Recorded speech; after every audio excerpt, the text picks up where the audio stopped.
Nanlaki ang mga mata ng kasambahay nang makita nila ang kanilang amo na si Vivian habang mabilis itong naglalakad pabalik sa mansyon. Dala ang maleta nito. Ma'am, akala ko po ba may flight po kayo papuntang US ngayon? Kinakabahang tanong ng isang katulong na nakasalubong ni Vivian. Mariing tinitigan ni Vivian ang katulong at bakat sa mukha nito ang kaba. Bukod sa kaharap niyang katulong, may iba ring mga katulong sa harap ng mansyon na para bang gusto siyang pigilang pumasok. Nasaan si Lander? Paghahanap ni Vivian sa kanyang fiancé, ngunit ang pagbanggit niya sa pangalang ito ay mas lalo lamang nagpatulala at nagpaputla sa mga mukha ng kanilang mga katulong. Wala nang nagawa ang lahat ng walang tigil na lumakad si Vivian papasok sa kanilang mansyon.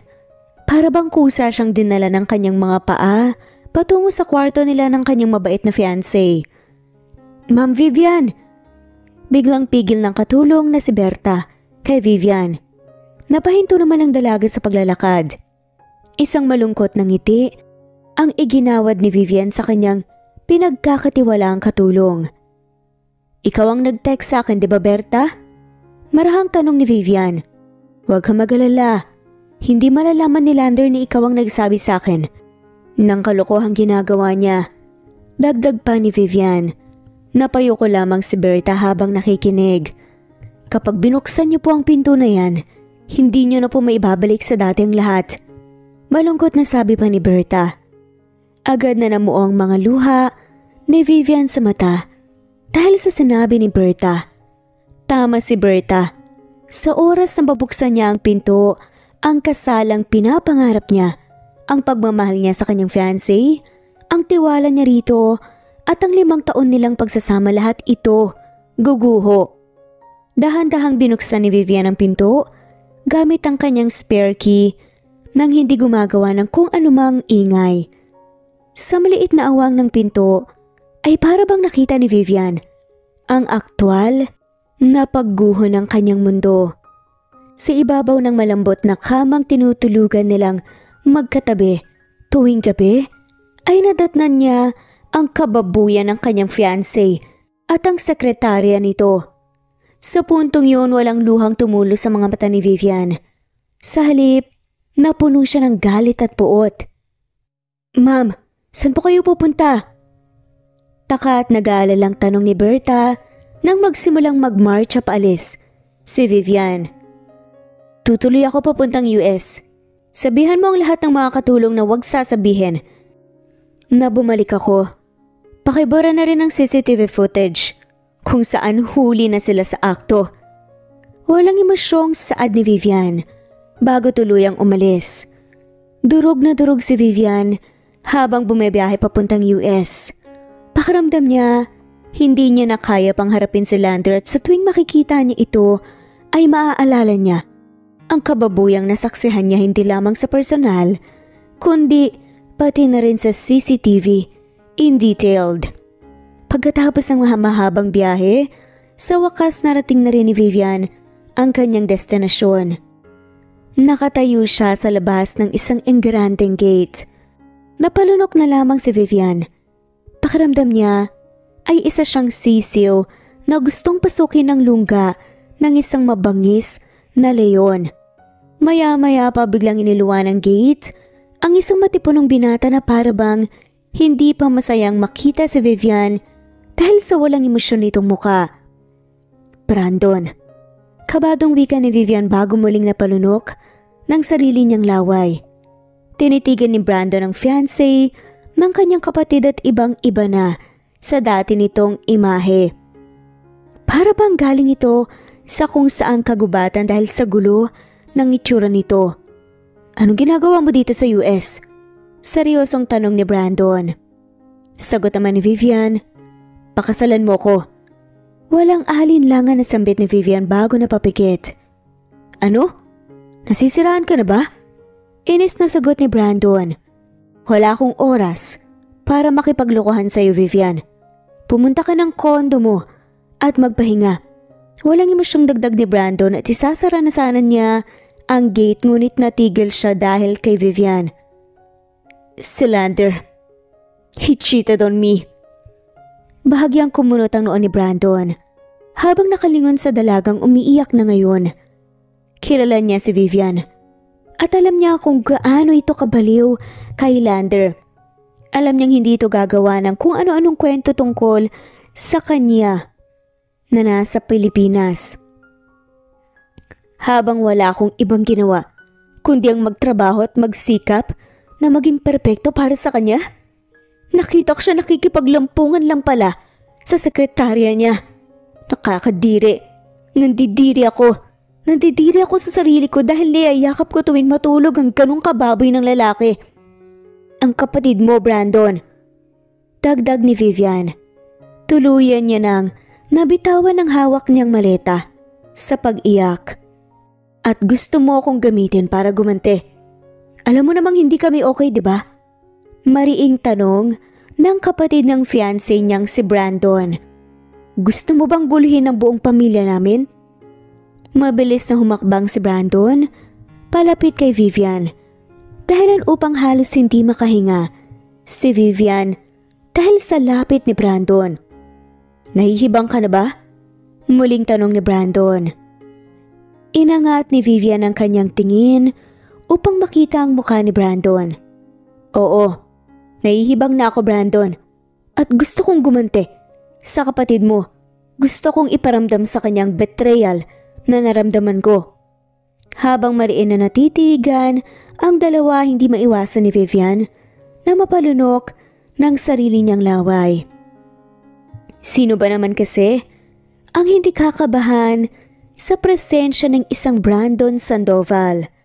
Matalino, may sariling yaman, international businesses at isang kilalang architect na gumraduate sa isang kilalang international school ng may Latin honors. Ito ang dahilan kung bakit si Brandon ang pinakamalakas na armas na magagamit ni Vivian laban kay Lander. Dahil noon pa man, alam ni Vivian na ang kanyang fiancé na si Lander ay may malaking insecurity sa successful nitong kapatid. Kaya naman mas pinili ni Brandon ang lumayo sa kanila at magkaroon ng sariling buhay sa US. Follow me. Tipid na sagot ni Brandon, saka walang ano-anong pumasok sa gate ng kanyang mansyon. Agad namang sumunod si Vivian sa kanya. Pagkatapos ng araw na yun, ay wala nang balita na narinig kay Vivian at umabot ang katahimikang yun ng 2 linggo. Ang huling text message na natanggap ni Lander kay Vivian ay ang pagsasabi nito na maghiwalay na sila. Labis pa nga ang saya ni Lander nung mga panahong yun. Maging ang sekretarya niya na si Stacy, tuwang-tuwa dahil hindi na nila kailangan pang magtago at makakawala na rin si Lander sa boring daw na relasyon nila ni Vivian. Ang hindi niya alam, isa palang malaking bomba ang hinahanda ni Vivian para sa kanya. This is Vivian, my fiancé. Nanlaki ang mga mata ng magulang ni na Brandon at Lander dahil sa sinabi ni Brandon. Ang ilang pinsan nila nabitawan pa ang kutsara at tinidor dahil sa gulat. Teka, anak, anong sabi mo? Mariin ngunit kabadong tanong ng ina nila Brandon at Lander na si Felice. Nagkaroon ng isang malaking salo-salo dahil sa pag-anunsyo ni Brandon ng pag-uwi niya sa Pilipinas. Ngunit mukhang si Brandon at Vivian ang may grading pasabog sa kanilang pamilya. Nonsense! Nahihibang ka na ba, Vivian? Singhal ni Lander na napatayo pa din. Dahil sa inis, agad na kumapit si Vivian sa braso ni Brandon na para bang natatakot. Mariin namang napatingin si Brandon sa kanyang kapatid. Alam niyang parte lamang ng pagpapanggap nila ang ginawang pagtatago ni Vivian sa kanyang likod, pero para bang may inis siyang naramdaman nang harap-harapan niya nang makitang sinisigawan ng Lander na yon ang dalaga. Hindi perpekto ang kanilang pamilya, ngunit hindi sila pinalaking bastos para gumano ng babae. Wala naman po siguro akong sinisirang relasyon, hindi ba? Hiwalay na sina Kuya at Vivian. At si Kuya, may ibang kinakasama. Sarkastikong napatingin si Brandon sa babaeng katabi ni Lander na nakasuot ng mamahaling damit at plakado pa sa makeup. Ito ay walang iba kundi ang dating sekretarya ni Lander na si Stacy. Pero kahit na Brandon, ex-fiancé kong babaeng yan. Inis na sagot ni Lander. Dahil sa kaguluhan, napahimas na lamang ng ulo ang kanilang ama na si Matias. Magsitigil kayo. Brandon, Vivian, maupo muna kayo. Alam kong pagod kayo sa biyahe, Lander, that's enough. Tama si Brandon. Walang dahilan para magalit ka dahil hiwalay na kayo at pinagpalit mo si Vivian, hindi ba? Seryosong sabi ni Matias dahilan upang matahimik si Lander. Agad namang sinunod ni Vivian at Brandon ang utos ni Matias. Matapos makasama ni Brandon ng ilang linggo, napagtanto ni Vivian na malaki ang pagkakapareho ni Brandon sa kanilang ama pagdating sa ugali. Nagpatuloy sila sa pagkain ngunit nanatili ang tensyon sa hapagkainan. Para bang hirap ang mga kasama nila na lumunok ng pagkain dahil sa kaba. So, kailan ang kasal nyo? Tanong ni Matias dahilan upang muling mainis. Si Lander. Papa naman, ito-tolerate mo na naman si Brandon? Siguradong iniinis lang ako niyan. Kaya nakipagkasundo siya kay Vivian. Mariing saad pa ni Lander. Mabigat na bumuntong hininga si Matias sa kanilingon si Lander. Kung naiinis ka, sana hindi mo pinakawalan si Vivian noon at ipinalit sa babaeng. Masungit na nilingon ni Matias ang babaeng katabi ni Lander sa kabumuntong hininga. Never mind. Umiiling na sabi ng Don, saka muling nag-focus sa pagkain. After 3 months po ang kasal namin, gusto namin gumawa ng special na wedding, kaya medyo matagal pa po ang paghahanda. Magalang na sagot ni Vivian. Ngumiti na nga lamang si Matias na parang kani-kanina lang, parang dragon na bubugana ng apoy sa isa niyang anak. Ganun ba? Then, kung may kailangan kayo, huwag kayong mahihiya na lumapit sa akin. Malambing na sabi ni Don Matias kay Vivian habang nakangiti. Napailing na lamang si Doña Feliz dahil sa inaasal ng kanyang asawa. Alam niyang paborito nito si Vivian. Dahil sa paghihiwalay nila ni Lander, mas lalong naging mapait ang tingin ni Matias sa kanyang panganay. Mas lumala pa nga ito nang ipakilala ni Lander ang bago nitong kasintahan na dati nitong sekretary. Bukod pa dito si Brandon din ang paboritong anak ni Matias.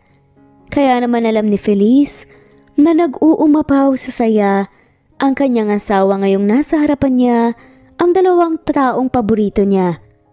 Pagkatapos ng kainan, nagkanya-kanya nang pumasok sa kwarto ang mga tao. Ang iba nilang mga pinsan sinundo na ang kani-kanilang mga driver. Tulad ng inaasahan, ay sa iisang kwarto matutulog sina Vivian at Brandon. Halos hindi makahinga si Vivian habang nakaupo sa dulo ng kama at naririnig ang pagtulo ng tubig sa shower room. Mula sa kanyang kinaupuan, nakikita niya ang malabong refleksyon ni Brandon sa shower. Pilit niyang iniiwas ang tingin niya, ngunit para bang may magnet na humihila rito pabalik sa pinto ng shower. Atakihin ata ako sa puso. Mukhang kailangan kong tawagin si Berta at humingi ng medical advice. Kabadong saad ni Vivian. Sa kadinaya lang numero ni Berta. Ngunit bago pa niya matawagan si Berta, wala man lang kamalay-malay si Vivian. Nabinuksan na pala ni Brandon ang pinto ng shower at nakatingin ang binata sa kanya. Hindi ka ba magsha-shower? Ay, anak ng kabayo! Nabitawan ni Vivian ang hawak niyang cellphone dahil sa gulat, ngunit halos matunaw si Vivian nang tumama ang mga mata niya kay Brandon. Tanging tuwalya lamang ang nakabalot sa pang-ibaba nitong katawan at marami pang butel ng tubig ang naiwan sa pangibabaw nitong katawan. Sa sobrang aligaga, ay muntika na ngang sumemplang si Vivian sa sahig dahil dito ay mas lalong nagtaka ang inosenteng si Brandon. Vivian, may sakit ka ba? Takang tanong ni Brandon dahil sa pamumula ng mukha ni Vivian. Lalapit pa nga sana siya upang hawakan ang noo ni Vivian ngunit agad na gumulong si Vivian papunta sa kabilang dulo ng kama. Nagulat pa nga si Brandon dahil hindi niya alam na pwede palang pang-Olympics si Vivian. Okay lang ako. Sige, magsha-shower na ako. Nagmamadaling wika ni Vivian saka dire-diretsyong tumalikod papasok sa shower. Habang nasa loob ng shower ay napapikit na lamang si Vivian habang pinagagalitan ang kanyang sarili. Hindi niya alam kung bakit nagkaganon siya kanina at kung ano-ano ang kahibangan na pumasok sa isip niya matapos makita si Brandon. Hindi naman kasi siya ganon kay Lander noon. Sa 2 linggo na nagsama sila sa isang bubong sa US dahil wala namang sariling bahay si Vivian doon, napansin ni Vivian na sa paglipas ng bawat araw, unti-unting nagiging weird ang pakiramdam niya sa tuwing malapit si Brandon. Nang makalabas siya, nadatnan niyang abala si Brandon sa pagguhit ng structure ng isang building at ni hindi man lamang nito napansin ang paglabas ni Vivian sa banyo. Napailing na lamang si Vivian at tahimik na natawa. Matalinong lalaki si Brandon. May magandang imahe at successful ang mga business, isa pa napakagwapo nito.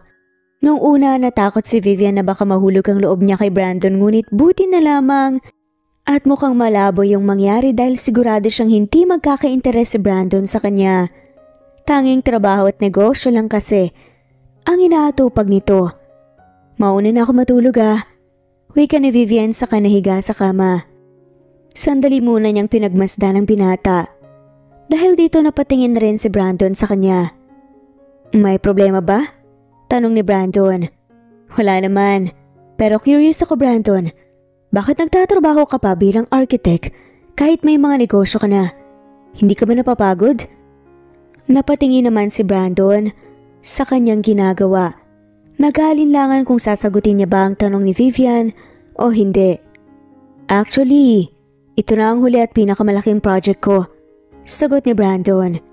Dahil sa sinagot ng binata ay agad na napabangon si Vivian upang tignan ang dinodrawing ni Brandon at kahit na hindi siya isang architect ay napaawang ang bibig niya sa sobrang pagkamangha. Oh my God, parang dream castle ko yan Manghang sabi pa ni Vivian. Really? Tanong ni Brandon habang hindi na maiwasang mapangiti. Buti naman nagustuhan mo. Medyo nag-aalala talaga ako Kung ito na ba ang ipapasa ko, madami akong ibang drafts pero hindi ako makapag-decide. Nagulat si Vivian nang makita ang munting ngiti ni Brandon. Hindi naman kasi ito palang ngiti. San ba itatayo yan? Museum ba? Curiosong tanong ni Vivian. Isa itong theater, isang malaking project na itatayo sa Paris. Nung maliit pa kami, lagi kaming dinadala ng mga magulang namin para dumayo sa iba't ibang lugar at manood ng mga play and classical drama. Kaya pangarap ko rin na magtayo ng isang theater na makikilala sa buong mundo. Napangiti na lamang si Vivian habang nakikinig. Ang galing mo naman, Brandon. Wala sa sarili niyang sabi. Napalingon si Brandon kay Vivian dahil sa sinabi nito. Bigla namang natauhan si Vivian saka nagmamadaling humiga sa kanilang kama. Bigla namang natawa si Vivian upang itago ang hiya niya. Sorry, ang ganda kasi. Nahihiyang sabi ng dalaga. Sabi mo, kamukha ito ng dream castle mo. Yan pa rin ba ang gusto mo ngayon? Nahihiyang napalingon si Vivian kay Brandon dahil sa tanong nito. Hindi na Nung bata pa ako, oo. Ngayon hindi na. Depensa ni Vivian sa kanyang sarili. Ang dream house ko ngayon, hindi naman kailangan malaki. Gusto ko yung sapat lang para sa akin sa magiging anak ko at asawa. May man-made running water, may garden, at kulay blue na bubong. Gusto ko rin yung isang farm sa harap ng bahay ko at terrace kung saan makikita ko ang magandang view habang umiinom ng kape. Sad nito. Napako ang tingin ni Brandon kay Vivian dahil sa mga sinabi nito. Agad namang na-realize ni Vivian na masyado na pala siyang maraming sinasabi. Baka nakaka-istorbo ko sa'yo, Brandon. Sige, matutulog na ako. Agad na saad ni Vivian sa tumalikod at binalot ang sarili sa kumot. Isang iling lang naman ang ginawa ni Brandon at hindi mapigilang mapangiti habang pinagpapatuloy ang kanyang ginagawa. Kinabukasan na unang magising si Vivian at nagulat siya nang madatnan si Brandon na nakatulog sa mesa nito. Tinignan ni Vivian ang oras at nang makitang mag-aalas 6 na ay hindi niya maiwasan na mag-alala para sa likod ng binata na siguradong nangangalay na. Maingat siyang naglakad palapit kay Brandon upang silipin ang mga papel na nakakalat sa paligid nito at nang nakita niya ang natapos na plates ay napangiti na lamang si Vivian at hindi maiwasang mamangha. Hindi niya inaasahang may ikaganda pa pala ang nakita niya kagabi. Ang galing! Muli niyang sabi habang natatawa at hindi makapaniwala. Napalingon naman siya kay Brandon na natutulog pa rin. Ang galing mo, wika ni Vivian. Naghilamos si Vivian at nagsipilyo nang hindi ginigising si Brandon. Pagkatapos magayos, bumaba siya at tumiretso sa garden ng mansyon kung saan naroon ang ibang mga katulong na agad siyang binati. Bigla niya tuloy na miss si Berta. Ang katulong niya sa mansyon nila, ni Lander noon na balita niya ay binenta na ni Lander. At speaking of the devil, bakit hindi mo kasama si Brandon? Saad ni Lander. Agad na napalingon si Vivian matapos marinig ang boses ni Lander sa kanyang likuran. Natutulog pa siya. Tanging mataray na sagot ni Vivian sa kamuling itinuon ng tingin sa mga bulaklak. Isang sarkastikong tawang isinagot ng ex-fiancé nito na manloloko na si Lander. Hindi ko alam kung anong ginawa niya sa'yo, Vivian. But one thing is for sure. Hindi kayo totoong nagmamahalan ni Brandon. Kilala ko ang kapatid ko, Vivian. Alam kong walang panahon yan para kumilala ng babae dahil masyadong bida-bida yun. Inis na inis naman si Vivian matapos marinig ang sinabi ni Lander. Tama ka. Palaging busy si Brandon pero for your information, hindi niya ako inakit o ano. Aksidente kaming nagkita sa US and I figure out na mas type ko pala siya kaysa sa'yo. Sagot ni Vivian ng may halong pang-aasar. Gusto mo talaga maging childish, Vivian? So inaamin mo na nag-cheat ka sa akin nung nasa US ka? Marahas na dinuro ni Lander ang dibdib ni Vivian. Dahilan upang mapaatras ang dalaga, paulit-ulit itong ginawa ni Lander habang patuloy rin ito sa pagsasalita ng kung ano-ano. Lander, tumigil ka na. Banta ni Vivian nang makitang palapit na siya sa malaking garden pond dahil sa nakakatulak ni Lander sa kanya. Bakit? Tama naman ang mga sinasabi ko, diba? Natatakot kang marinig ang katotohanan, Vivian. Isang marahas na pagtulak ang ginawa ni Lander dahilan para mapasigaw na lamang si Vivian sa takot ngunit agad na may humawak at umalalay sa likuran niya. Dahilan para hindi siya tuluyang matumba. Si Brandon. Nasisiraan ka na ba ng ulo? Seryosong saad nito habang mahigpit na hawak ang kamay ni Lander. Napalunok ng laway si Vivian habang nakasuporta pa rin ang isang braso ni Brandon sa kanyang likod. Kung natuluyan siyang mahulog, baka nabagok na ang ulo niya sa mga malaking bato na nasa pond. Dahil dito mas lalong nag-init sa galit si Vivian sa walang kwenta niyang ex-fiancé. Marahas na hinila ni Lander ang kanyang kamay mula sa pagkakahawak ni Brandon at dire-diretso nang umalis. Thank you. Nakayukong sabi ni Vivian na ngayon, naluluha na. Napatingin si Brandon sa paa ni Vivian. Nakitang may galos ang makinis nitong binti. Napaigting na lamang ang panga ni Brandon dahil sa galit. Nabigla niyang naramdaman kanina nang maabutan si Lander na marahas na tinutulak si Vivian na parang wala silang pinagsamahan. Sumama ka sa akin. Tanging sabi ni Brandon sa kanaglakad habang hawak ang kamay ni Vivian. Masunuri namang Sumunod ang dalaga at tinalanga siya ni Brandon pabalik sa kanilang kwarto.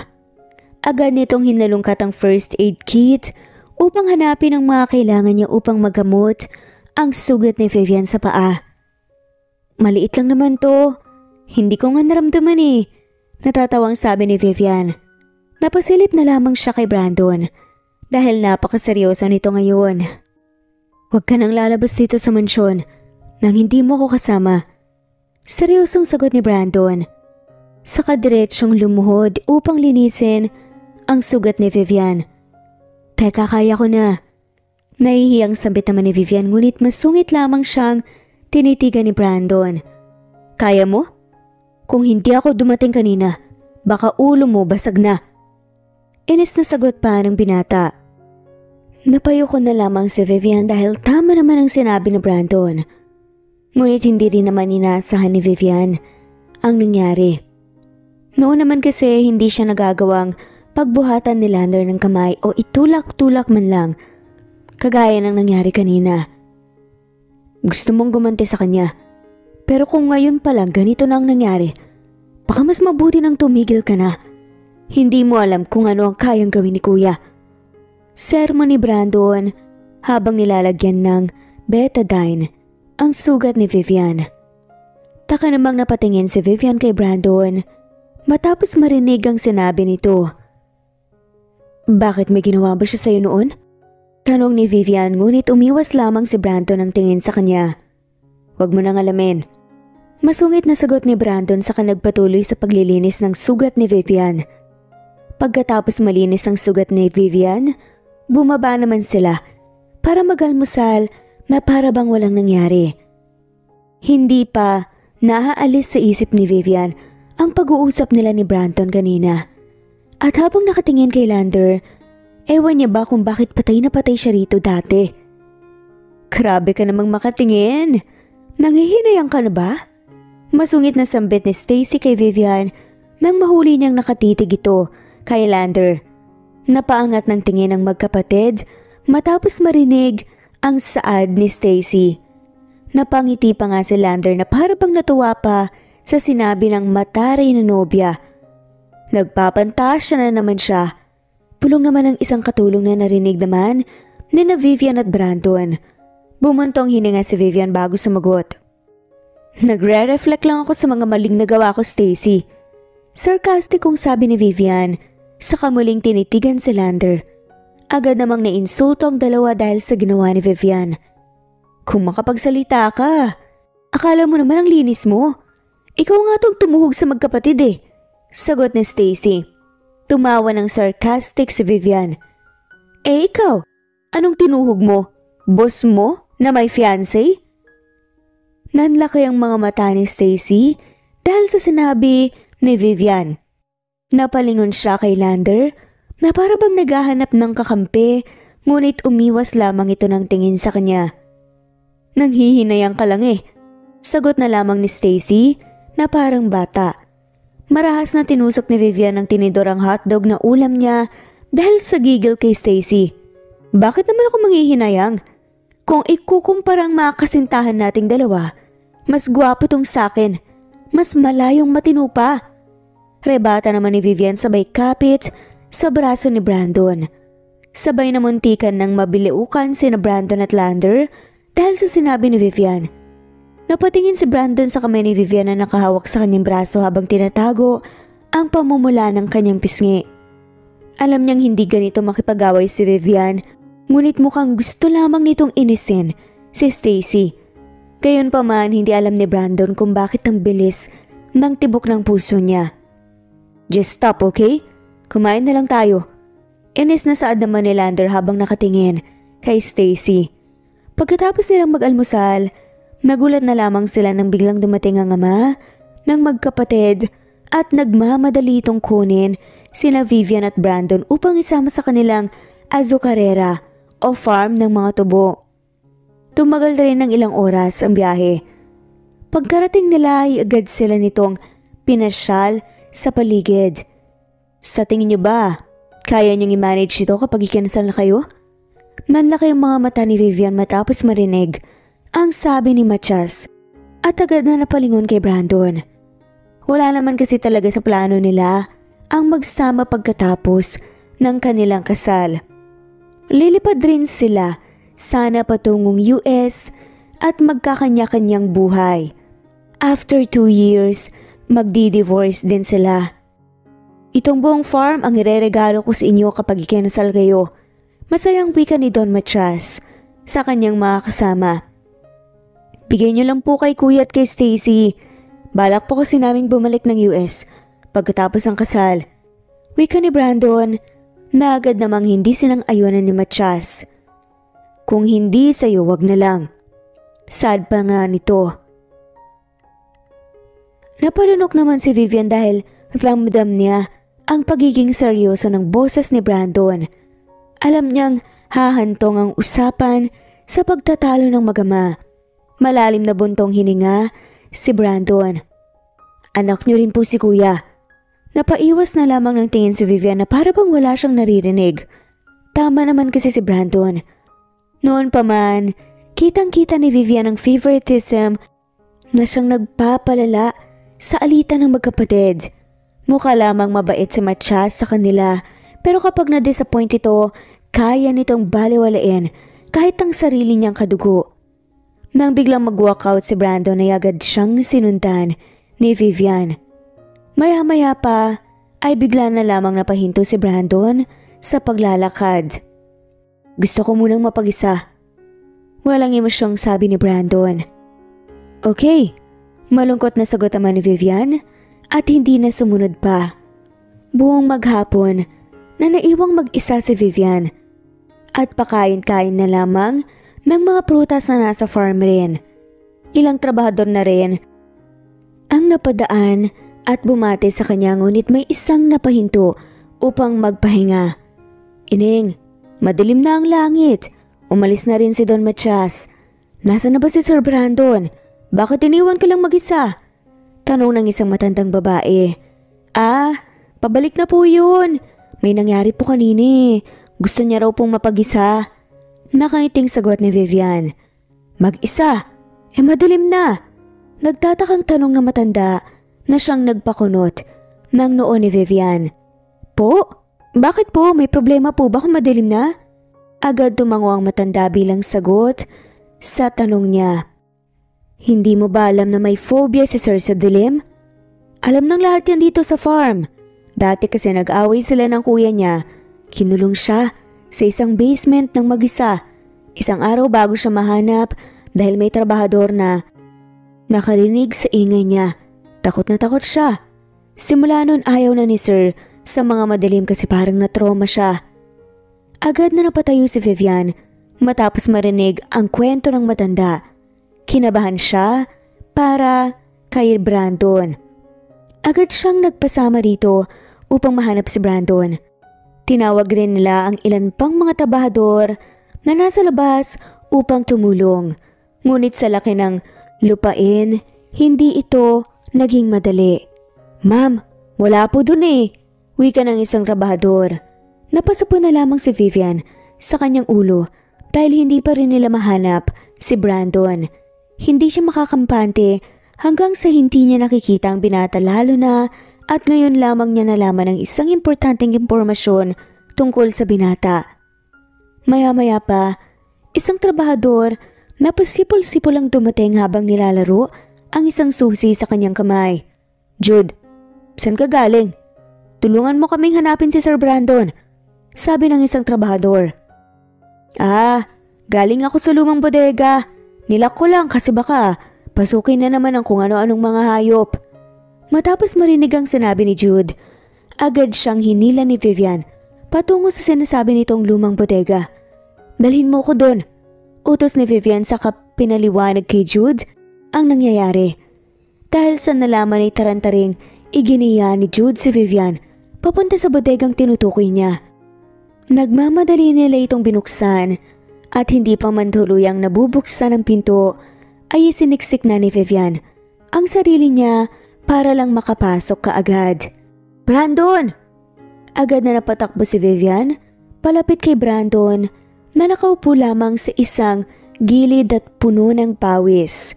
Nanlalamig rin ang mga kamay nito at nanginginig. May kaunting mga luha sa mga mata ng binata, ngunit pinipigilan niya itong tumulo. Agad na lumuhod si Vivian upang damayan si Brandon. Tumama ang kanyang kamay sa mga daliri ni Brandon at ramdam niya ang panlalamig nito. Dahil dito, mas lalong sumama ang loob ni Vivian. "Bakit nandito ka?" bungad ni Brandon, kahit na utal-utal pa siya kung magsalita. Wala sa sariling napayakap na lamang si Vivian kay Brandon habang umiiyak. Ang mga trabahador naman agad na kumuha ng mga telang maibabalot sa nanlalamig na si Brandon. "Bakit hindi mo sinabi sa akin? Ang unfair mo ah!" Inis na sabi ni Vivian habang nakayakap at alalang-alala sa binata. Kung ito ang isa sa mga dahilan kung bakit lumayo si Brandon sa kanyang pamilya, para na ring isang masamang tao si Vivian dahil sa pagdala niya kay Brandon pabalik sa pamilya nito. Habang umiiyak, hindi maiwasan ni Vivian ang mag-guilty. Sorry Brandon," umiiyak na sabi ni Vivian. Nang makabalik na sila sa farm, ay kumalma na rin si Brandon at naikwento ang nangyari. Pumasok siya sa bodega upang mapag-isa, ngunit bigla siyang nakatulog at nagising na lamang siya na madilim na ang paligid at nakalak ang pinto. Humingi ng tawad si Jude dahil sa nangyari. Wala naman kasing laman ang lumang bodega, kaya naman hindi niya tinignan ang loob. Wala siyang kaalam-alam na nasa loob pala si Brandon at natutulog. Dahil sa nangyari, naisipan nila Vivian at Brandon na magpasundo na lamang sa driver. Pagkapasok sa loob ng kanilang kwarto ay agad na hinanap ni Brandon ang mamahalin niyang wine. Habang pinapanood si Brandon na magsasali ng wine, ay nahihiyang napaiwas ng tingin si Vivian. Paano ba naman kasi naalala niya pa ang pag-iyak-iyak niya kay Brandon kanina? Inabot ni Brandon kay Vivian ang isang wine glass at tinanggap naman ito ng dalaga. "Salamat sa paghahanap sa akin," sambit ni Brandon. "Sa totoo lang, hindi ako komportable. Ayoko nakikita ng iba ang kahinaan ko. Out of all people, ikaw pa talagang nakasaksi sa kalagayan ko. Kasalanan ko rin naman. Hindi ko muna inalam ang sitwasyon mo bago kita dinala pabalik dito sa Pilipinas. I'm sorry." Nangihinayang na sabi ni Vivian, saka napasapo sa kanyang noo. "Mas takot ka na ba sa akin ngayon?" Natatawang sabi ni Brandon. "Hindi no. After all, nakita mo rin ako sa pinakamahinang state ko. Naalala mo pa ba nung pinuntahan kita sa mansyon mo sa US? Sobrang sabog kaya ako noon at namamaga ang mga mata ko. Sira na rin ang makeup ko. In short, para akong pulubi." Natawa si Brandon nang muling bumalik sa alaala niya ang kawawang itsura ni Vivian noon. "Bakit ka natatawa dyan?" Natatawa ring singit ni Vivian. "Wala, huwag mo nang alamin." Natatawang sagot ni Brandon saka uminom ng wine. Nagpatuloy lamang sila sa pag-inom hanggang sa maisipan na nilang magpahinga. Hindi nakarating sa ibang tao ang nangyari dahil na rin sa kagustuhan ni Brandon na itago ito dahil sigurado siyang masisisante ang lahat ng trabahador sa oras na malaman yun ng kanyang ama. Sa kabilang banda, mas lalo namang lumala ang galit ni Vivian kay Lander. Hindi niya alam na may mas ibabaho pa pala ang pagkatao nito. Ilang araw ang lumipas, mas naging malapit sina Vivian at Brandon sa isa't isa. Napansin din ito ni Lander at parang inis na inis siya sa tuwing nakikita niyang nakangiti si Vivian kasama ang kanyang kapatid. Ilang beses niyang sinubukang pagbantaan si Vivian, ngunit hindi tulad ng dati, dinededma na lamang siya nito at para bang wala na itong intensyon na gumanti sa kanya. Wala itong pakialam sa kanya. Dapat nga'y maging masaya si Lander, pero mas lalo lamang siyang naiinis dahil parang multo na lang siya kung ituring ng dating fiancé. "Mahilig ka pala sa thriller novels," pulong ni Vivian kay Brandon na nakaupo sa kanyang harapan.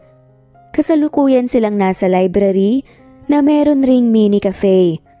Napagpasyahan kasi nilang lumabas muna at magpahangin. Napatingin naman si Brandon sa pocketbook na hawak ni Vivian at hindi niya napigilan ang pagtawa. Ang sama mo naman. Ano bang masama sa pagbabasa ng pocketbook? Depensa ni Vivian sa kanyang sarili. Sorry, tanging sagot ni Brandon habang natatawa pa rin. Buong buhay ko ikaw pa lang kasing nakita kong pumunta sa library para magbasa ng pocketbook. Napanguso na lamang si Vivian sa kamuling nagbasa habang si Brandon natatawa pa rin.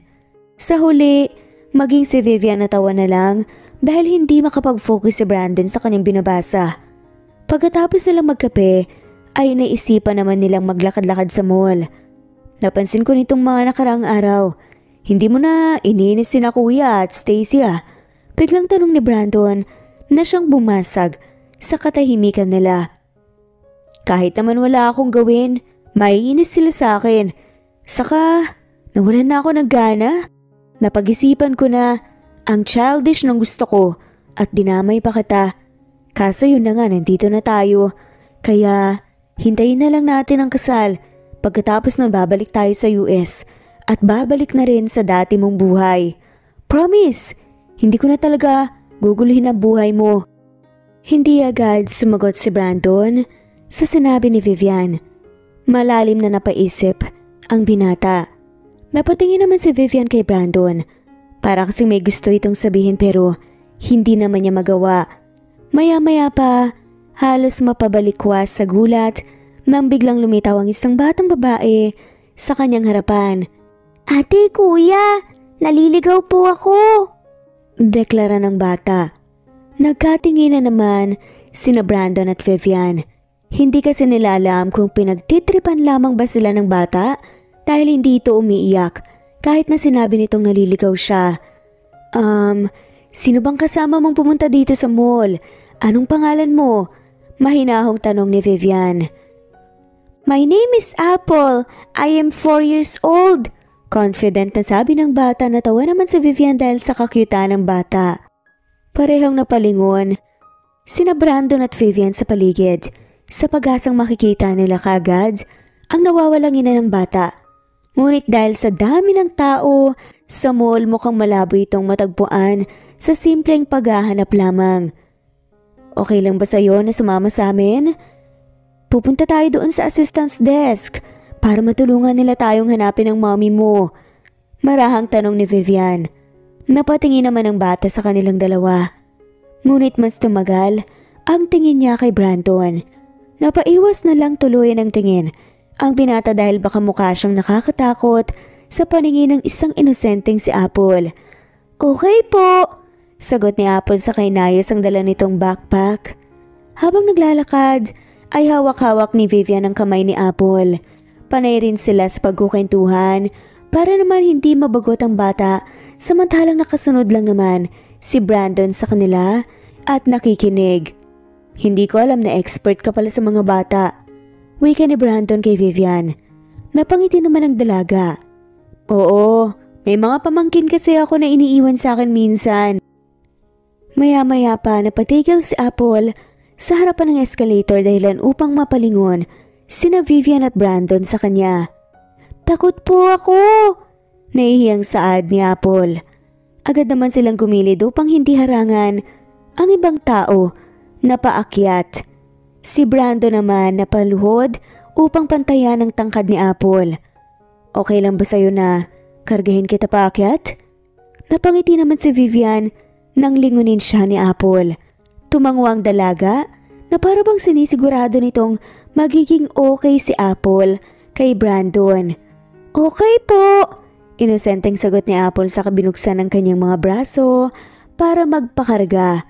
Habang paakyat sa escalator napangiti si Vivian. Sa paningin kasi ng ibang tao, mukha silang isang pamilya na namamasyal. Matapos madala si Apple sa assistance desk ay agad na inanunsyo na ang pagkawala ng bata. Buti na lang talaga at nasa bag niya ang wallet ng kanyang ina at natagpuan nila ang mga IDs nito. Naku, maraming salamat sa inyong dalawa. Buti na lang po kayo ang nalapitan nitong si Apple. Pasensya na rin po sa abala. Wika ng ina ni Apple na ngayon ay hawak na ang kamay ng bata. Natawa naman si Vivian sa kamarahang pinisilang pisngi ni Apple. Okay lang po yun. Napaka-bubbly nitong cute na si Apple. Mag-iingat na po kayo sa susunod ha. Masyado pa naman pong friendly ang anak nyo. Paalis na sana si Apple at ang kanyang ina nang biglang tumakbo ang batang si Apple pabalik kay Brandon. Bigla niyang inilahad kay Brandon ang cellphone ng kanyang ina. Naiwan ko po sa bahay ang tablet ko. Pwede ko po bang hingi ng Facebook account mo, Kuya Brandon? Nahihiyang wika ni Apple. Napuno naman ng tawanan ang paligid dahil sa ginawa ni Apple. Nahihiyang lumapit ang kanyang ina upang kunin ang kanyang cellphone matapos i-type ni Brandon ang kanyang Facebook account. Muli silang humingi ng tawad bago umalis. Pagka-uwi naman nila Vivian at Brandon, agad silang dumiretso sa kanilang kwarto dahil tapos na silang maghapunan sa labas. Nag-hi si Apple. Hindi ko alam kung ano yung reply ko sa bata.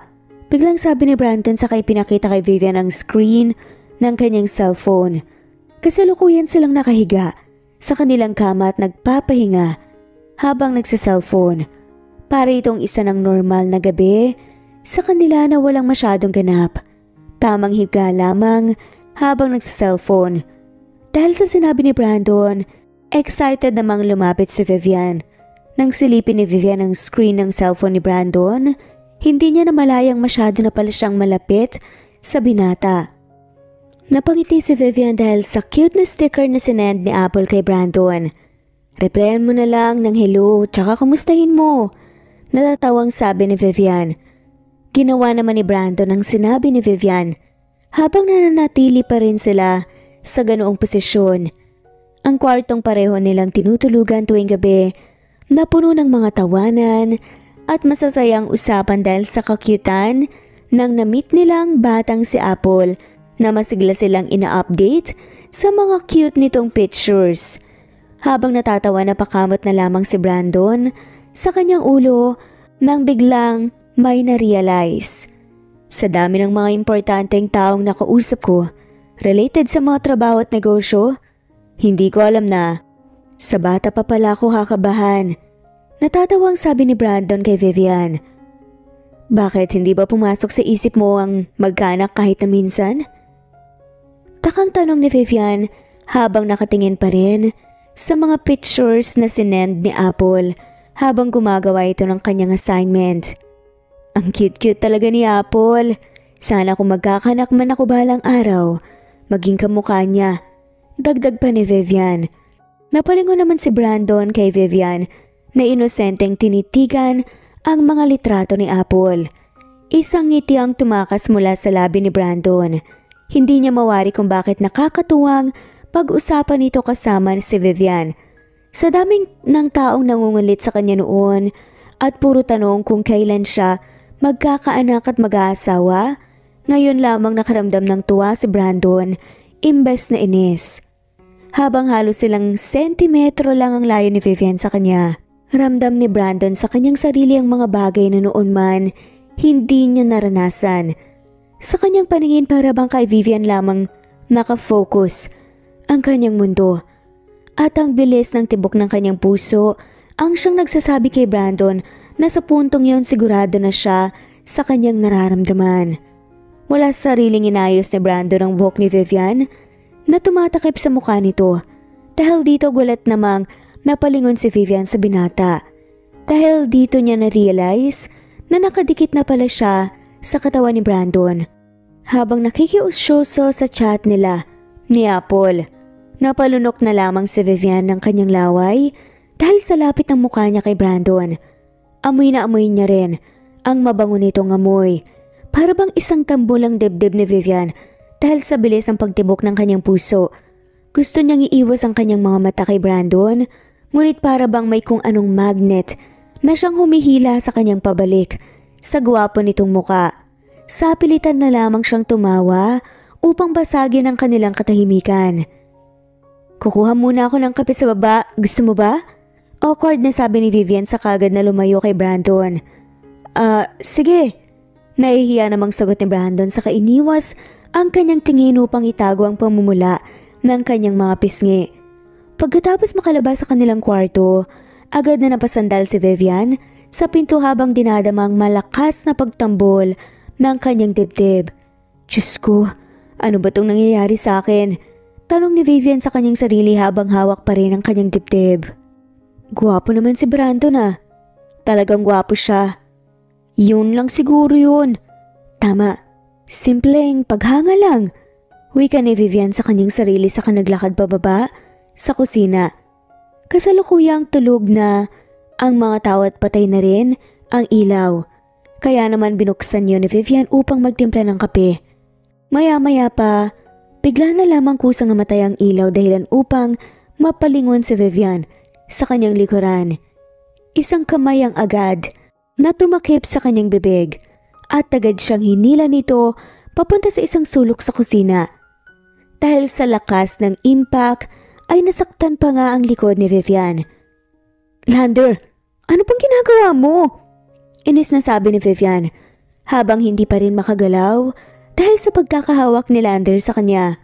Bigla na lamang siyang niyakap ni Lander at amoy na amoy ni Vivian ang alak mula sa binata. Sa kabila ng lahat ng pinagsamahan nila, hindi alam ni Vivian kung bakit parang diring-diri siya kay Lander ngayon. I'm sorry Vivian. Please, bumalik ka na sa akin. Hindi ko pala kaya. Ikaw pala ang totoong mahal ko. Umiiyak pa na saad ni Lander. Ngunit ngayon wala nang epekto ang mga salitang yon kay Vivian. Bitawan mo ko Lander. Mariing saad ni Vivian. At tinulak si Lander palayo. Gayunpaman, hindi ito pinakinggan ni Lander. Sa halip ay mas lalo niyang hinigpitan ang kanyang pagkakahawak kay Vivian na para bang desperado na talaga siya. Alam kong ginagawa mo lang ang lahat ng to para makaganti. Nagtagumpay ka na. Nagsisisi na ako ngayon Vivian. Please, ibalik na natin ang lahat sa dati. Ayusin natin to. Hindi ko na uulitin. Akin ka na lang Vivian. I love you, mahal na mahal kita. Marahas na itinulak ni Vivian si Lander nang simulan nitong ilapit ang kanyang bibig sa leeg ng dalaga. Dahil sa malakas na pagkakatulak ni Vivian ay natumba si Lander sa sahig.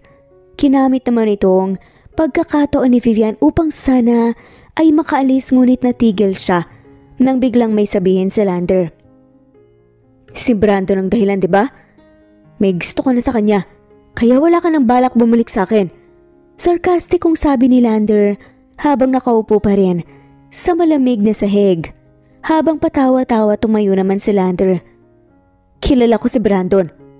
Alam ko na hindi talaga kayo magkarelasyon. Pero kilala rin kita at kitang-kita ko sa mga mata mo na may gusto ka sa kanya.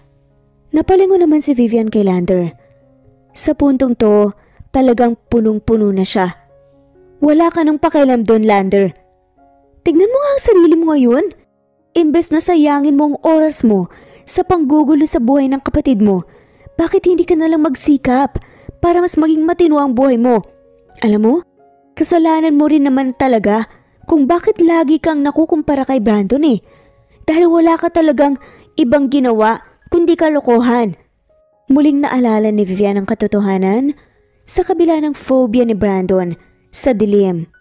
Habang naaalala kung gaano kalupit ang pinagdaanan ni Brandon noon dahil sa sarili niyang kapatid, hindi maiwasan ni Vivian ang mandiri sa taong kaharap niya ngayon. Ang taong minsan niyang minahal na ang ibinalik lamang sa kanya ay pagtataksil. Wala na siyang kailangan pang paniwalaan kay Lander.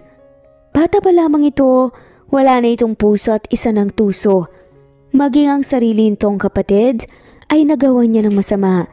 Sa baho ng pagkatao mo dapat magpasalamat ka na lang kay Brandon na hindi niya tinangkang sirain ka. Mas pinili niyang lumayo para bigyan ka ng sarili mong mundo. Dahil tinatrato mo siya bilang kakompetisyon, imbes na kapatid. Isa pa, tigilan mo na ako. Dahil kahit na anong gawin mo, hindi na natin may babalik pa sa dating lahat. Walang awang nagpatuloy sa paglalakad si Vivian palabas sa kusina nang bigla niyang narinig ang malakas na pagkabasag ng isang baso dahilan upang muli siyang matigil sa paglalakad. Vivian! Galit na sigaw ni Lander sa kanyang pangalan. Nanlaki ang mga mata ni Vivian matapos makita ang kamay ni Lander na dumudugo na ngayon dahil sa bubog. Wala kang alam sa mga pinagdaanan ko. Wala kang alam dahil lumaki kang mahal ng mga magulang mo. Ang akala ni Vivian ay may matitira pang awa sa Lander na maiisip pa rin itong minsan niya ring minahal si Vivian at pinangakuan ng magandang buhay. Inasahan ng babae na malaki ang epekto ng environment na kinalakihan ni Lander na hindi naman ito ginusto ang maging kung sino man siya ngayon. Ngunit mali si Vivian. Walang alinlangan na hinagis ni Lander sa kanyang malaking parte ng basag na baso. Napapikit na lamang si Vivian sa takot at para bang nangyari ang lahat sa loob ng 1 segundo lamang. Binuksan ni Vivian ang kanyang mga mata at ang sumunod na bumungad sa kanya ay walang iba kundi si Brandon. Brandon, kinakabahang wika ni Vivian.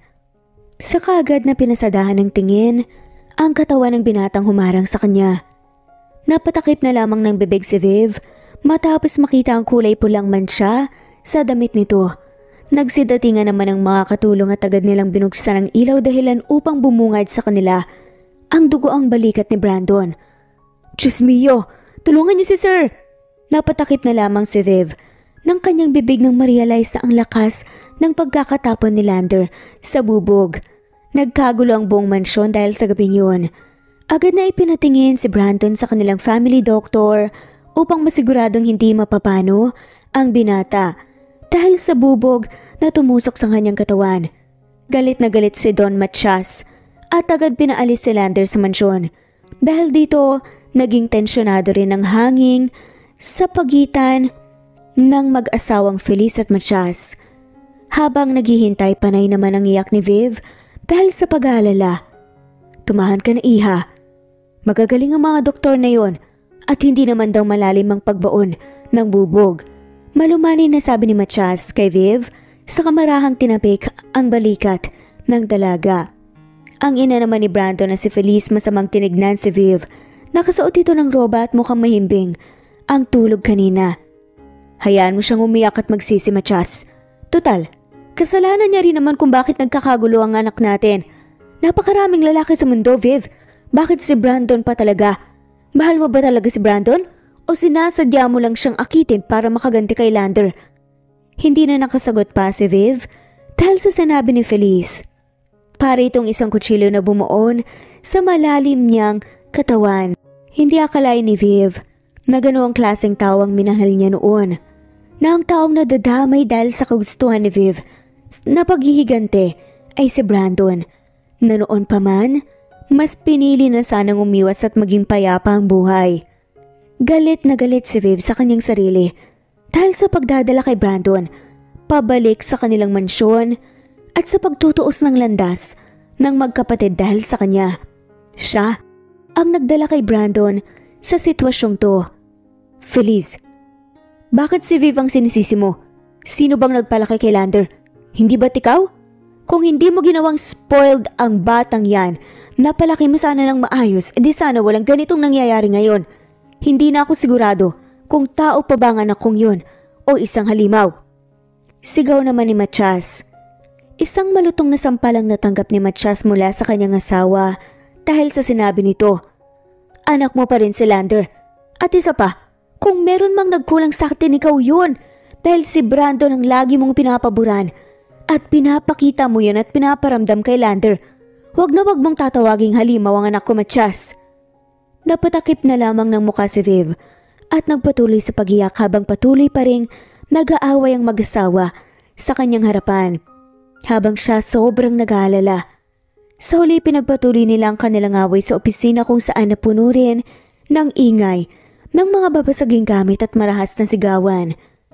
Pagkatapos ng ilang oras, lumabas na rin ang doktor at mga nurse at dahil si Viv ang naiwang naghihintay, ay siya ang unang nakapasok upang makitang binata. Payapa lamang na nagbabasa si Brandon ng libro habang walang pang itaas na saplot dahil kalalagay lamang ng bandage sa kanyang braso. Nang makita niya si Viv, nagtataka siyang napatingin sa dalaga. Akala ko sa guest room kayo papatulog ngayong gabi. Bakit hindi ka pa natutulog? Tanong ni Brandon kay Viv. Hindi naman nakasagot ang babae dahil naunahan na siya ng kanyang pagiging emosyonal. Naiyak na lamang siya sa harapan ni Brandon kaya naman napatayo na lamang si Brandon upang lapitan siya. Huwag ka nang umiyak. Hindi naman ako nasaksak o ano. Hindi ako nabaril.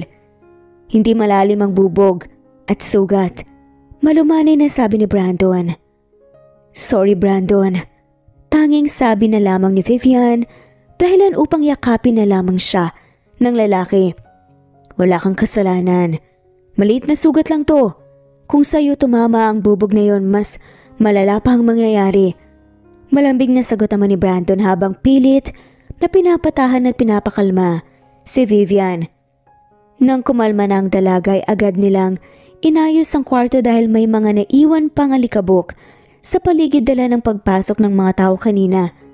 Mukhang hindi na kasi nakayanan ng mga katulong ang antok kaya naman nakatulog sila. Bilib pa nga si Vivian dahil sa kabila ng ingay ng mag-asawang nag-aaway ay nagawa pang matulog ng mahimbing ng mga katulong.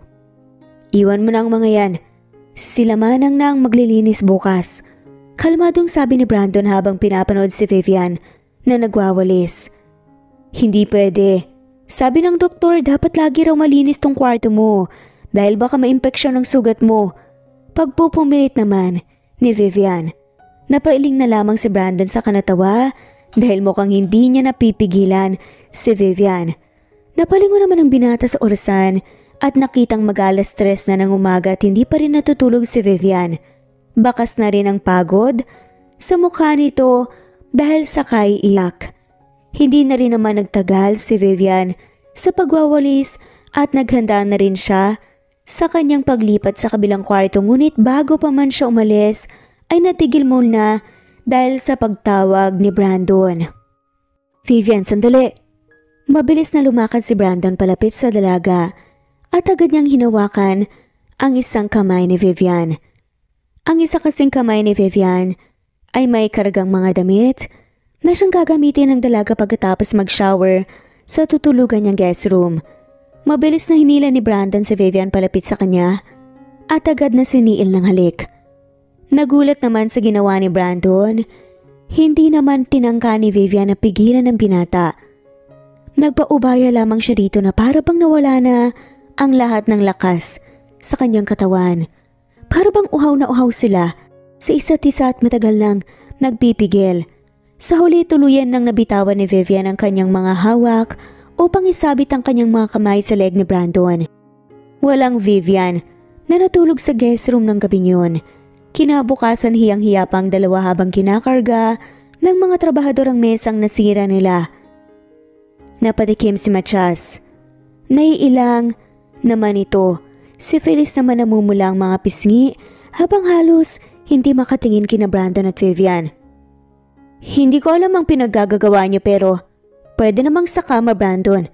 Nasira tuloy ang mesa. Bulong ni Phyllis sa kanyang anak. Natatawa namang napakamot ng ulo si Brandon habang pinapanood ang mga tauhan nilang karga ang mesang ginamit sa kung ano man ang ginawa nila. Hayaan mo na Phyllis. Mabuti na rin at mesa ang nasira hindi ang kama. Mas mahal yun. Katwira naman ni Matias. Habang pulang-pula ang mga pisngi ni Vivian, wala na siyang ibang nagawa kundi ang magtago sa likod ni Brandon dahil sa hiya. Ni hindi nga siya makagalaw ng maayos dahil masakit pa ang kanyang mahiwagang perlas. Bad timing pa nga naman dahil ang araw na yun, ang piniling pagkakataon ng kanyang pinsan upang dalawin si Viv sa mansyon ng mga Sandoval. Alam ni Viv na puno ng pag-aalala ang kanyang mga magulang dahil sa narinig nilang balita tungkol sa nalalapit nilang kasal ni Brandon at hindi ni Lander. Ang sagot kung bakit hindi sila tumutol ay dahil halos magdiwang pa ang buong pamilya ni Vivian matapos malamang hiwalay na sila ni Lander. Gayon pa man hindi pa rin talaga sila makapili lalo na't nakarating sa kanilang insidenteng nangyari. Ano bang nangyari sa'yo? At bakit pa ika kang lumakad? Huwag mong sabihing sinaktan ka talaga ni Lander. Napalunok na lamang ng laway si Vivian dahil sa tanong ng kanyang pinsan. Nag-exercise lang ako kahapon. Mukhang matagal na nung huli akong nag-exercise kaya sumakit ang katawan ko. Alibay ni Vivian. Saka napalingon kay Brandon. Natahimik lamang sa gilid at nagpipigil ng ngiti. Pinandilatan niya ng mata ang binata upang bantaan ito. Ganun ba? Sabagay, hindi ka naman talaga sporty noon pa man eh. By the way, nag-aalala na sila tita sa'yo. Alam mo ba kung wala ako, ay baka sumugod na ang dati mo dito? Buti na lang at nag-usap na rin sila ni Tito Matias tungkol sa nangyari. Pero mukhang totoo ngang niligtas ka ng knight in shining armor mo. Napalingon naman si Gina kay Brandon na para bang nangasar. Pagkatapos magmerienda at makumpirmang okay naman si Vivian na isipan rin ni Gina umalis na. At ipasa naman sa nag-aalalang mga magulang ni Vivian ang balita. Dahil sa nangyari na isipan nilang ilayo muna si Lander kina Vivian at Brandon. Ipinadala nila si Lander sa kanilang malayong guest house at balak namang sumunod ni Feliz doon upang samahan ang kanyang anak. Sige na, pinsan mauna na ako mukha kasing pagod na pagod ka eh. Ituloy niyo ang exercise niyo. Pangasar pa ni Gina bago nagmamadaling tumakbo palabas ng mansyon. Napabuntong hininga na nga lamang si Vivian dahil sa pangaasar ni Gina. Nakabalik na si Brandon. Kasalanan mo to eh. Reklamo ni Vivian. Saka napaupo lamang sa tabi ni Brandon. Natawa lamang si Brandon sa dalaga. Saka napatayo upang agad nakargahin si Vivian. Napahiyaw naman ang dalaga sa gulat. Habang karga-karga niya ang babae. Kailangan mo pang magpahinga. Hayaan mo munang ako mag-alaga sa'yo. Wika ni Brandon ng masuyo. Napalingon naman si Vivian sa paligid dahil sa hiya. Ngunit buti na lamang at walang tao. Kinarga niya ang babae papunta sa kanilang kwarto at maingat na nilapag sa kanilang kama. Ilang beses niya ring sinuway ang binata dahil baka bumuka ulit ang sugat nito. Ngunit hindi nakikinig si Brandon. Maingat na nilapag ni Brandon si Vivian sa kanilang kama. Maya-maya pa, may hinalughog ito sa kanyang drawer at agad niyang inabot kay Vivian ang isang malaking piraso ng papel na nakarolyo. Nang buksan ito ni Vivian, agad na naluha ang kanyang mga mata. Ito lang naman kasi ang sketch ni Brandon sa dream house na tinutukoy niya noon. Isang bahay na may simpleng laki na sapat lamang sa isang munting pamilya. May kulay blue na bubong, man-made running water na siyang mas nagpapaganda sa bahay at pinalilibutan rin ng mga puno at isang maliit na farm at higit sa lahat isang terrace kung saan matatanaw ang magandang view ng paligid habang nagkakape. Naluha na nga lamang si Vivian. Tugmang-tugma ang ginawa ni Brandon sa mga description na sinabi niya. Sa totoo lang mas pinaganda pa nito ang binata. Para bang nabigyang buhay ang isang imahinasyon ni Vivian. Hindi niya alam na magiging ganito siya kasaya na makakatanggap ng isang drawing mula kay Brandon. Vivian, ano sa tingin mo kung sa US na tayo magpakasal? Doon na rin tayo magpatayo ng bahay na ganito. Agad na napalingon si Viv nang marinig ang sinabi ni Brandon. Buong akala niya ay isa lamang itong guhit na regalo ni Brandon. Hindi niya inaasahang balak talaga nitong itayo ang bahay. At higit sa lahat, ano? Kulat na tanong ni Viv habang nakatingin kay Brandon. Alam niyang nakatakda naman talaga silang maikasal ngunit iba ang pakiramdam niya sa tanong ni Brandon ngayon. Para siyang nagpo-propose na totoo. Para bang may saya sa puso ni Viv na hindi niya naramdaman kahit na ilang beses rin nilang pinag-usapan ng tungkol sa kasal nila. Napakamot naman ang ulo si Brandon at parang nahihiya pa. Naisip ko lang naman, wala na rin namang dahilan para manatili tayo, di ba? Hindi ko maiwasan na mag-imagine kung anong magiging buhay natin nang magkasama at payapa, malayo sa gulo. Gusto ko ng ganun. Nakapayapang buhay. Sagot ni Brandon. Brandon, gusto mo talaga akong maging asawa? Tanong ni Vivian sa kainayos ang kanyang upo sa kama. Tumango si Brandon habang nakangiti. Oo, ayaw mo ba? Hindi naman sa ayaw ko. Utal na sagot ni Vivian habang pilit na tinatago ang muling pamumuo ng luha sa kanyang mga mata. Agad namang nagpanik si Brandon. Nang makitang umiiyak na naman si Vivian, mabilis niyang nilapitan ang dalaga. Sorry, hindi ko lang inaasahan. Akala ko matatapos na ang lahat ng meron tayo pagbalik natin sa US. After all, ako naman talaga ang gumulo ng tahimik mong buhay eh. Kung hindi sana kita pinuntahan at hindi sana ako nagbalak gumante, edi sana hindi rin nangyari ang lahat ng to. Umiling si Brandon. Sa kaniyakap si Vivian. Shh, wala akong pinagsisisihan. Dahil sa'yo, nagkaroon ako ng bagong mundo. Mas masaya at mas makulay. Nakangiting sabi ni Brandon sa kahinalikan sa noo si Vivian. Payag ka rin bang samahan ako sa bagong mundo mo na yun? Bahagyang natawa si Viv habang patuloy pa rin sa pagiyak. Oo naman, kahit saang lupalop pa ng mundo. Nakangiting sagot ni Vivian habang patuloy pa rin sa pagluha. Nagpatuloy lamang sila sa pag-uusap tungkol sa mga magiging plano nila sa US. Habang magkayakap sila, sa kanilang kama ay masaya nilang pinaplano ang mga lugar na gusto nilang puntahan, pagkain gustong kainin, at kung ano-ano pa. Hanggang sa nakatulog na lamang sila nang magkayakap. Pagkatapos ng ilang oras, ay naunang magising si Vivian. Tulog na tulog si Brandon. Sa kanyang tabi kaya naman napangiti na lamang si Vivian. Maingat na lumabas si Vivian upang kumuha ng panibagong mga bandage para sa sugat ni Brandon, ngunit hindi niya inaasahang makakasalubong niya si Feliz na paalis na rin at mukhang susundan nga talaga. Si Lander. Alis na po kayo? Ingat po. Nahiyang sabi ni Vivian. Tinitigan lamang siya ng Donya. Ilang segundo itong nag-alinlangan hanggang sa nagawa rin itong magsalita.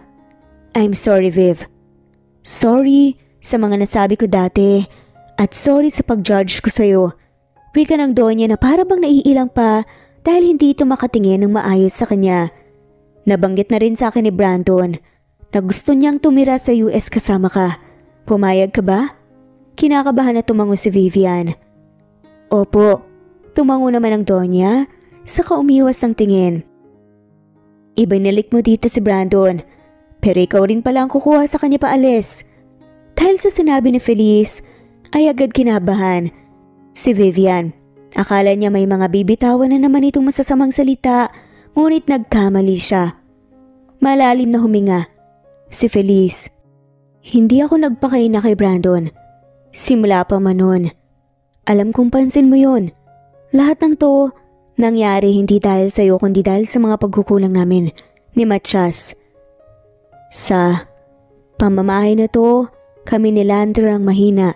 Hindi rin ako kasing talino ng asawa ko at singgaling niya sa negosyo. Kaya naman ako lang kakampi ni Lander. Akala ko tamang desisyon ko but I realized hindi ko pa rin naituon ang anak ko sa tamang landas. Yung plano niyong mag-US, ituloy niyo. Kung doon kayo sasaya at magiging payapa. Isa lang ang hiling ko sa iyo, Vivian.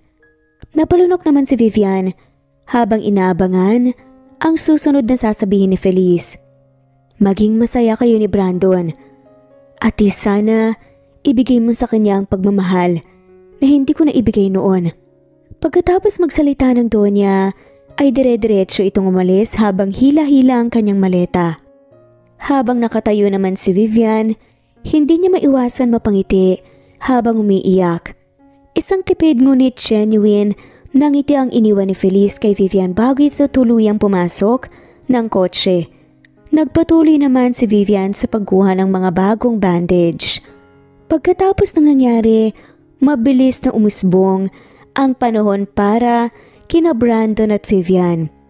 Pagkalipat nila sa US, habang naghahanda sa kanilang kasal, tuloy-tuloy pa rin ang construction para sa kanilang dream house. 2 buwan matapos silang lumipat sa US, nangyari ang kasal na kanilang pinapangarap. Simple lamang yun, ngunit isang araw na yun sa mga pinakamasayang araw ni na Vivian at Brandon. Isang buwan pagkatapos ng kanilang kasal, natapos naman ang kanilang bahay. Naging emosyonal si Vivian nung araw na yon at panay ang pag-iyak sa labas ng kanilang bagong tinitirhan. Ang hindi niya alam, epekto rin pala yun ng kanyang pagbubuntis. Tulad ng kanilang pinapangarap, naging payapa ang kanilang munting pamilya. Ngunit ilang taon ang lumipas, hindi inasahan ni Vivian ang isang pangyayari na magdudulot ng labis na takot sa kanya. Mommy, do you think Daddy will like my gift? Usisan lang bunsong anak ni Vivian na si Bettina habang naglalakad sila papasok ng gate ng kanilang bahay. Oo naman anak, basta ha, pagpasok natin kakanta agad kayo ng happy birthday para kay Daddy. Nakangiting saad ni Vivian. Kasalukuyang karga ni Vivian ang mga cake para sa birthday ni Brandon. Nagkunwari lamang sila na magja-jogging, ngunit ang totoo ay kinuha nila ang in-order nilang cake para i-surprise si Brandon. Hawak naman ng cute na si Bettina ang kanyang inihandang regalo habang ang panganay na si Vincent hawak ang kamay ng kanyang bunso. Habang nakatingin sa dalawa nilang anak, nanlambot ang puso ni Vivian. Proud siya na napalaki nila ni Brandon ng maayos ang kanilang mga anak. Ngunit agad rin namang naglaho ang tuwang yun nang biglang tumambad sa kanilang harapan si Lander na mukhang palis na rin. Nanigas na lamang si Vivian sa kanyang kinatatayuan at agad na binalot ng takot. Ang mga anak naman niya ay inosente lamang na napatingin dahil hindi nila kilala si Lander. At ito ang first time na nakita nila ang kanilang tito. Isang malungkot na ngiti lamang ang pinakita ni Lander bago ito tuluyang lumampas sa kanila at lumabas ng gate. Dahil doon ay nagmamadaling pumasok si Vivian sa kanilang bahay sa takot na baka may ginawa na naman si Lander habang wala sila. Ngunit nadatnan lamang ni Vivian si Brandon na nagpupunas ng luha habang tinitignan ng isang snow globe na may magandang tunog. Nang makita ni Brandon si Vivian, ay agad na tumungo ang tingin niya sa cake. Kasunod naman ni Vivian ay ang kanilang mga anak. Mommy naman, diba? Sa practice natin last kapapasok after namin kumanta ng happy birthday? Wika ni Bettina. Ngunit mabilis ring napatakip ng bibig ang bata matapos makita ang kanyang ama. Oops! Biglang wika ni Bettina saka nagtago sa likod ng kanyang kuya Vincent. Akala ko magja-jogging kayo. Nagtatakang tanong ni Brandon. May ginawa ba si Lander sa'yo? Nag-alala lang tanong ni Vivian saka maingat na inilapag ang cake sa mesa. Natawa naman si Brandon dahil sa kanyang asawa sa labis na pag-aalala. Yan ba ang pinag-aalala mo? Nabuking patuloy ang surprise niyo. Biro ni Brandon sa kanilapitan si Viv upang yakapin. Huwag kang mag-alala. Walang masamang ginawa si kuya. Nagulat rin ako dahil bigla siyang dumating pero pumunta lang siya para humingi ng tawad at batiin ako. Saka niregalo niya sa akin tong snow globe na binili naming magkasama. Sa ibang bansa nung maliit pa kami. Paliwanag ni Brandon. Talaga? Tanong ni Viv saka napahinga ng malalim. Natawa naman si Brandon saka mas mahigpit na niyakap si Viv. Daddy! Nag-practice po kami ni Kuya ng song para sa birthday mo. Singit ni Bettina dahilan upang maagaw nila ang atensyon ng kanilang mga magulang. Nagsimulang kumanta sina Vincent at Bettina ng happy birthday song para sa kanilang ama. Sumayaw-sayaw pa nga sila at sobrang natuwa sina Brandon at Vivian. Hindi ko tinuro sa kanila yan ha. Natatawang sad pa ni Vivian. Happy birthday, Daddy! Biglang sabay nasigaw ng magkapatid saka tumakbo palapit kay Brandon upang yakapin ang kanilang ama. Mommy, bakit naiyak ka po? Nag-aalalang tanong ni Vincent saka lumapit sa kanilang ina. Maging si Brandon biglang nagalala nang makitang umiiyak si Vivian. Sorry, sobrang kasaya ko lang kasi. Sagot ni Vivian habang pilit na pinupunasan ang kanyang mga luha. Masaya ako na dumating kayo sa buhay ko. Dagdag pa ni Vivian. Dahil sa sinabi ng dalaga na payakap na lamang si Brandon sa kanyang asawa, ganun din ang ginawa ng magkapatid. Pasensya na dahil hindi ako nakapag-text na nandito si kuya. Nag-alala ka patuloy. Saad ni Brandon. Huwag ka nang umiyak, hindi ko ilalagay ang sarili ko sa kapahamakan. Mommy, wag ka na po umiyak. We love you po. Mahal na mahal ko din kayong lahat. Tanging nasabi na lamang ni Viv, dala ng saya. Habang yakap, ang kanilang pamilya ay ramdam ni Viv ang saya. May kalakip na takot dahil ayaw na ni Vivian na mawalay pa sa mga taong nagbibigay sa kanya ng rason upang ipagpatuloy ang buhay. Ang mga taong nagbibigay ng kulay sa mundo niya na dati ay puno ng dilim. Nagkatinginan na lamang sila ni Brandon. Sa hindi inaasahang pagkakataon ay mas ipinaglapit sila ng tadhana noon. Walang kamalay-malay si Vivian at Brandon na sa isa't isa pala talaga nila mahahanap ng tunay na pagmamahal na kailangan nila. Ngayon hindi lamang sa kanila mananatili ang pagmamahalang yun. Katuwang rin nila ang kanilang mga cute at mapagmahal na anak at ang tanging nais silang mag-asawa ay ang mapalaki sila Bettina at Vincent ng maayos. At dito na nga po nagtatapos ang kwentong pagmamahalan ni Vivian at Brandon. Maraming salamat po sa lahat maulang sawang sumusubaybay at shout out po sa inyong lahat. Thanks for listening and God bless po.